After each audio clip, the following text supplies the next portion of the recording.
I found out my fiancée never canceled her wedding with her ex-husband. I, M29, still remember the first time I saw my girlfriend Sarah, F28. She walked into the cafe where I was waiting for a friend, and it was like the air changed around her. She had this effortless elegance, the kind that turns heads without even trying. When she caught me staring, she smiled. One of those warm, knowing smiles that made me feel like I had already lost myself in her. We started talking, and within minutes I was hooked. She told me she had been through a tough divorce but was finally ready to move forward. There was something about the way she spoke, like she was relieved to be starting fresh. I admired her strength, never questioning that maybe, just maybe, there was more to her past than she let on. Our relationship felt like a dream. She was kind, affectionate, and always seemed genuinely excited about our future together. We spent hours talking about our plans, traveling, buying a home, maybe even starting a family one day. Every time she looked at me, I felt like the luckiest guy in the world. The way she loved me felt so pure, so real, that I never once doubted her intentions. I believed in us completely, and when, after 2 incredible years together, I finally got down on one knee and proposed, she didn't hesitate. "Yes," she whispered, tears in her eyes. At that moment, I was convinced I had found my soulmate. But love has a funny way of making you blind to things that should be obvious. There were little moments, tiny, almost imperceptible things, that should have made me stop and think. But I ignored them, convinced they didn't matter. Because when you believe you've found the love of your life, you don't go looking for reasons to doubt them. You just hold on and hope you're right. It's funny how hindsight makes everything so obvious. Back then, I thought Sarah's reluctance to talk about her ex was just her way of protecting herself from past pain. She never spoke his name, never shared any details, and if I brought it up, she'd change the subject or say it was too painful to revisit. I took that as a sign of deep wounds rather than something to question. She never even changed her last name after the divorce, which I thought was a little odd, but I brushed it off. Some people just don't want to go through the hassle of all that paperwork, right? That's what I told myself. Then there were the moments of hesitation, times when I suggested we take the next step and she would suddenly pull back. When I brought up combining finances, she'd always say, "Let's not rush things." When I suggested buying a house together, she insisted we wait. I figured she just needed time to feel secure after what she had been through. I wanted to be patient, to show her I wasn't going anywhere. After all, she had said yes to my proposal. If she didn't trust me, she wouldn't have agreed to marry me, right? But the real warning signs weren't in what she said. It was in what she did, or more accurately, what she avoided. Anytime legal paperwork came up, whether it was signing a lease, updating records, or even simple tax documents, she would find a way to delay, avoid, or redirect. "I'll take care of it later," she'd say. Or, "It's not that important right now."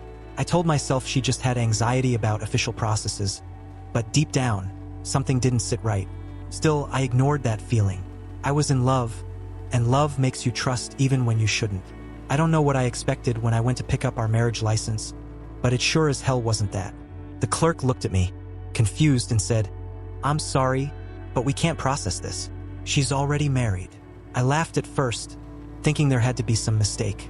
Maybe a clerical error, maybe some outdated records that hadn't been updated. But then I saw the look on the clerk's face. Sympathetic, almost apologetic. That's when the pit formed in my stomach. I walked out of the office with shaking hands, staring at my phone, trying to come up with an explanation before I even asked her for one. When I got home, I tried to stay calm, but I could already feel the betrayal crawling under my skin. I held up the document and simply asked, "Why does this say you're still married?" Her face went pale. For the first time in our entire relationship, I saw actual fear in her eyes. She didn't deny it. She didn't even try to make up a quick excuse. She just sat there, silent. My mind was racing.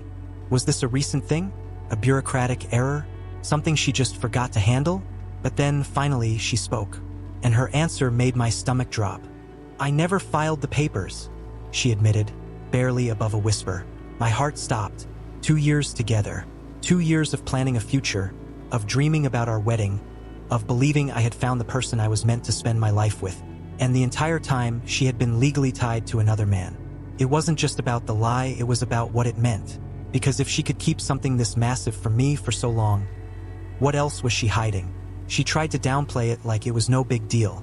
"It's just paperwork," she said, forcing a weak smile. I never got around to it, like forgetting to cancel a gym membership, like overlooking an expired driver's license, not like lying to the person you claim to love for 2 years. I stared at her, waiting for something more. An actual reason, an apology, some sign that she understood how insane this was. But all I got was reassurance. I love you, and I want to be with you, she insisted. This doesn't change anything. But it did. Changed everything. My mind was spinning with questions I didn't want to ask but couldn't ignore. Had she stayed married for financial reasons? Some legal loophole? Was I just a placeholder while she figured things out with him? And if she had lied about something this massive, how could I trust that anything else she had told me was true? I thought back to all the moments that hadn't made sense. The hesitation with legal paperwork, the refusal to change her last name, the way she always shut down when I asked about her past. I had convinced myself that she was just guarded, that she needed time to heal. But now it was obvious. She wasn't healing. She was hiding. I wanted to believe her. I wanted to pretend this was just a dumb mistake, something we could fix. But deep down, I knew better. Love isn't just words. It's honesty, commitment, trust. And Sarah had shattered all three in one sentence. Still, a part of me held on, desperate for some explanation that would make this okay. But the only person who could give me that wasn't Sarah. It was him. I hesitated before reaching out to him. It felt like crossing a line, like betraying Sarah in some way. But then I reminded myself, she had been the one keeping secrets, not me. So, I found his contact information, took a deep breath, and called. When he answered, I could hear the confusion in his voice. I introduced myself, and for a long moment, there was silence. Then he let out a short, bitter laugh. She never told you, did she? His voice was calm, but there was something behind it. Exhaustion, maybe even relief, like he had been waiting for this call. He told me they had been separated for years, but she refused to finalize the divorce. I asked why, and his answer made my stomach turn. Because it benefits her, he said. Financially, legally. She always had an excuse, paperwork delays, second thoughts, whatever. But the truth is, she never wanted to let go completely.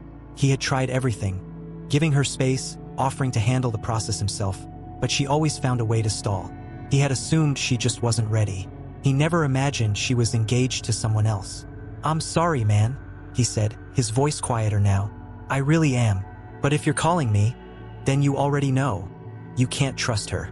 I hung up and just sat there, staring at the floor. The weight of it all settled in. This wasn't some small mistake. This wasn't forgetfulness or emotional baggage. This was deception, intentional and calculated. And I had fallen for it completely. But the worst part, even after everything I had just learned, I still wasn't ready to walk away. Not yet. I confronted Sarah that night, hoping, stupidly, that she'd finally be honest with me. I told her I had spoken to her husband, that I knew everything. Her expression barely changed. No panic, no guilt, just frustration. Like I was inconveniencing her with the truth. I was going to handle it, she said, arms crossed. You didn't have to go behind my back. I almost laughed at the irony. She had lied to me for 2 years, and somehow I was the one who had crossed a line. But I wasn't in the mood for games. Why? I asked. Why keep me in the dark? She sighed, exasperated. Because it wasn't a big deal. Not a big deal. That was all she had to say about it. I waited for an apology, for some desperate plea to fix things.